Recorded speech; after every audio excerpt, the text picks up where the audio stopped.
Good morning, student. This is Sai sir with your economics classes. How are you, students? Okay, I hope you will be fine.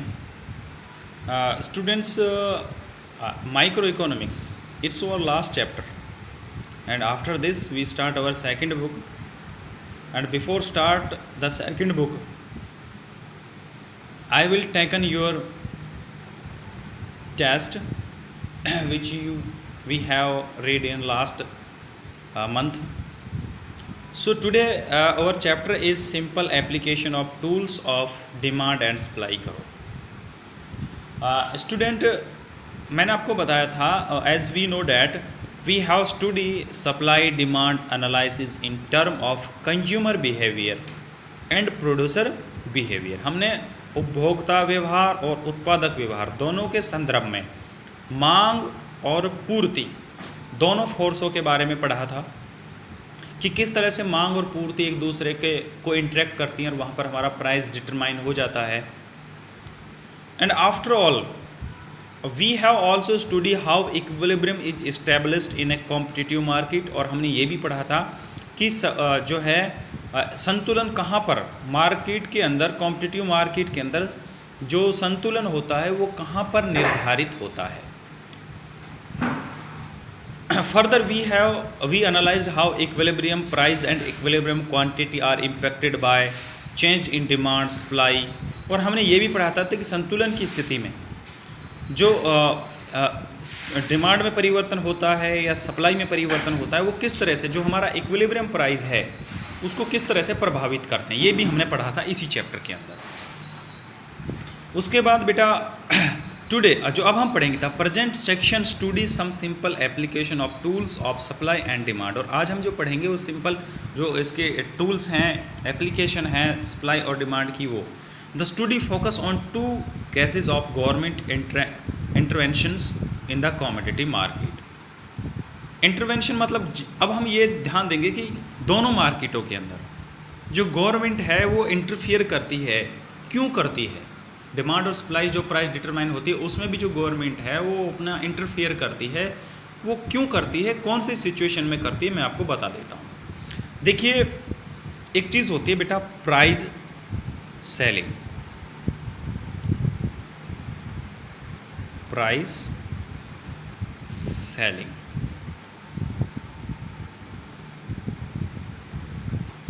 Price selling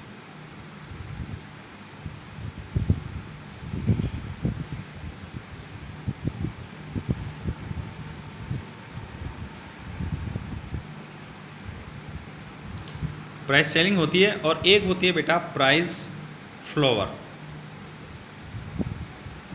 ठीक है, तो price selling और price flower दो चीज़ें होती हैं बेटा. अब मैंने आपको बताया था कि मार्केट के अंदर डिमांड और सप्लाई द्वारा कीमत निर्धारित होती है, यानी price are determine by the force of demand and supply. अब बेटा देखिए, कुछ situation in some circumstances these implications are not applicable in the society because it's a harmful both situations. just like देखिए, अगर मान लीजिए कुछ चीज़ें ऐसी हैं, मान लीजिए अब जो इस टाइम चल रहा है, अब डिमांड और सप्लाई से अगर कीमत निर्धारित होती हैं तो जिस चीज़ की डिमांड ज़्यादा है और सप्लाई कम है उस चीज़ की, तो भाई प्राइस बढ़ेगा. मैंने आपको बताया था, अभी सिचुएशन बताई थी कि जब सप्लाई इंक्रीज़ होती है डिमांड इंक्रीज़ होती है और सप्लाई इंक्रीज़ नहीं होती है, कांस्टेंट रहती है, तो उस सिचुएशन में प्राइस इंक्रीज़ होता है. तो मान लीजिए डिमांड बढ़ गई और सप्लाई नहीं बढ़ी तो कीमत तो बहुत ज़्यादा बढ़ जाएंगी. अब जो ये मंथ चल रहा है, अब अगस्त चल रहा है, मान लीजिए अगस्त में अब गेहूँ पैदा नहीं हो सकता. तो गेहूँ जब पैदा नहीं होगा ना, तो अब डिमांड अगर बढ़ गई अचानक, तो अब इस सिचुएशन में अगर गेहूं की डिमांड बढ़ जाए तो we can't increase the supply because it's a natural product. तो अब क्या करेंगे, तो डिमांड बढ़ जाएगी। अब जिनके पास, गरीब लोगों के पास गेहूँ नहीं है, कीमत तो इसकी हो जाएगी 100 रुपये किलो, क्योंकि ये तो नेसेसरी थिंग्स हैं। तो in this situation government have need to interfere in the market. तो उस सिचुएशन में गवर्नमेंट को इंटरफियर करना पड़ता है गरीब लोग जो सोशल वेलफेयर करने के लिए। तो उस समय वो जो कीमत निर्धारित होती है वो डिमांड और सप्लाई से ना होकर सरकार इंटरफियर करती है, सरकार एक कीमत निर्धारित कर देती है। सरकार जो कीमत निर्धारित करती है वो उसको बोलते हैं जो कंज्यूमर के लिए करती है उसको बोलते हैं सेलिंग प्राइस। और दूसरी ओर अब इसके विपरीत भी देख लीजिए आप, मान लीजिए अप्रैल और मार्च के मंथ में गेहूं की पैदावार बहुत ज़्यादा हो जाती है तो सप्लाई बहुत ज़्यादा बढ़ती है, लेकिन डिमांड सेम रहती है। तो उस सिचुएशन में सप्लाई एक्सेस हो जाए कंपेयर देन डिमांड, तो what happened, the price is decrease, कीमत इतनी कम हो जाएगी कि किसानों को तो उसकी फसल का उचित दाम नहीं मिलेगा, उसकी लागत नहीं निकलेगी, क्योंकि मंडी में इतना अनाज आ जाता है, सप्लाई इतनी इंक्रीज हो जाती है और डिमांड सेम रहती है। तो उस सिचुएशन में क्या करा जाएगा, तो बेटा वही है, उस सिचुएशन में भी गवर्नमेंट को इंटरफियर करना पड़ेगा और एक प्राइस निर्धारित करना पड़ेगा उनको, जिसको हम बोलते हैं फ्लोवर प्राइस। ये होता है प्रोड्यूसर के लिए। किसके लिए होता है, प्रोड्यूसर के लिए। ये बात ध्यान रखना, सेलिंग प्राइस होता है उपभोक्ता के लिए यानी कंज्यूमर के लिए, और जो प्राइस फ्लोवर होता है वो होता है उत्पादककर्ता के लिए यानी प्रोड्यूस करने के लिए वाले के लिए। अब मैं आपको ना डायग्राम से समझा देता हूँ बेटा एक चीज़।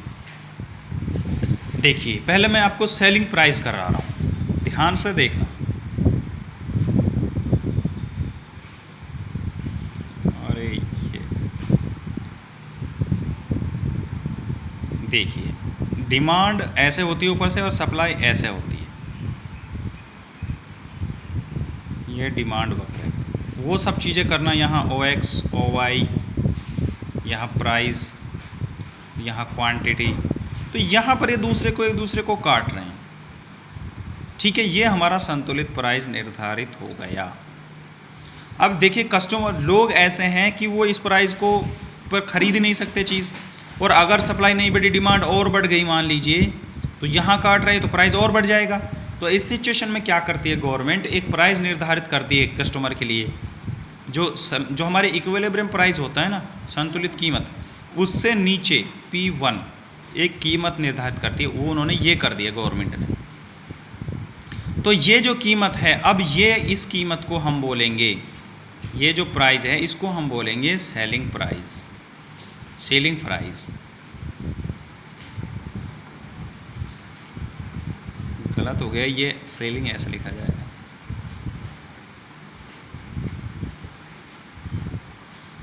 सेलिंग प्राइस, तो ये यानी सेलिंग प्राइस वो प्राइस होता है, सेलिंग प्राइस वो होता है जो संतुलित कीमत से नीचे निर्धारित होता है। अच्छा, अब अगर हम इसको हिंदी में बोलते हैं तो इसको हम उच्चतम कीमत भी कहते हैं। उच्चतम कीमत, अधिकतम कीमत भी बोल देते हैं। अब आप सोचेंगे सर संतुलित कीमत से नीचे निर्धारित है, इसको अधिकतम कीमत क्यों बोलेंगे हम? बेटा अधिकतम कीमत इसलिए बोलेंगे कि जो ये कस्टमर हैं खरीदने वाले, ये अधिक से अधिक इतनी कीमत बेयर कर सकते हैं, केवल इतनी कीमत दे सकते हैं बेचारे। तो इनकी परचेजिंग पावर के हिसाब से सरकार ने अधिकतम कीमत उनके लिए निर्धारित की है, तो इसको सेलिंग प्राइस बोल देते हैं। आगे बात समझें। दूसरा होता है हमारा, दूसरा मैं एक डायग्राम बना देता हूँ यहाँ पर फ्लोवर प्राइस का। ये देखिए,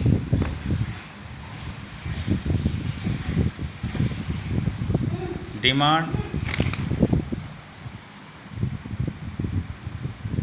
सप्लाई, अब ये हमारी संतुलित कीमत हो गई।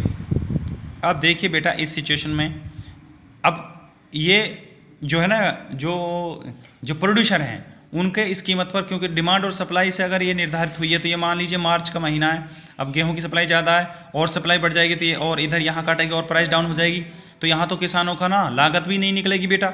तो क्या करेंगी, सरकार इंटरफियर करेगी इसमें और इस कीमत से ऊपर कीमत निर्धारित करेगी। इसको फ्लोवर प्राइस बोलते हैं कि भाई नहीं, आप डिमांड और सप्लाई से मंडी में जो भाव उससे मत लीजिए, आप गवर्नमेंट ने ये रेट फिक्स कर दिया।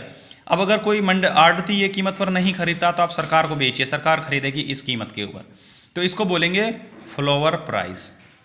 ये होता है प्रोड्यूसर के लिए, ठीक है। तो इस कीमत पर गवर्नमेंट खरीदती है, तो इसको हम न्यूनतम कीमत बोलते हैं। न्यूनतम क्यों बोलते हैं? क्योंकि जो है इसको हम देखते हैं प्रोड्यूसर की, यानी कम से कम प्रोड्यूसर को इतनी कीमत तो मिलनी ही चाहिए। ये तो संतुलित कीमत हो गई, इस पर तो उनको नुकसान है, तो उनको कम से कम इतनी कीमत तो उनके माल की मिलनी चाहिए ताकि उनकी लागत और उनकी जो मेहनत है वो निकल सके, इसलिए इसको न्यूनतम कीमत भी बोलते हैं। तो जो संतुलित कीमत से ऊपर निर्धारित होती है उसको फ्लोर प्राइस बोलते हैं, जो संतुलित कीमत से नीचे निर्धारित होती है उसको सेलिंग प्राइस बोलते हैं। तो बेटा यही आज का हमारा टॉपिक था। आई होप कि आपको समझ आ गया होगा। कोई प्रॉब्लम है तो फिर भी आप मेरे से पूछ सकते हैं। तो thank you for your kind attention.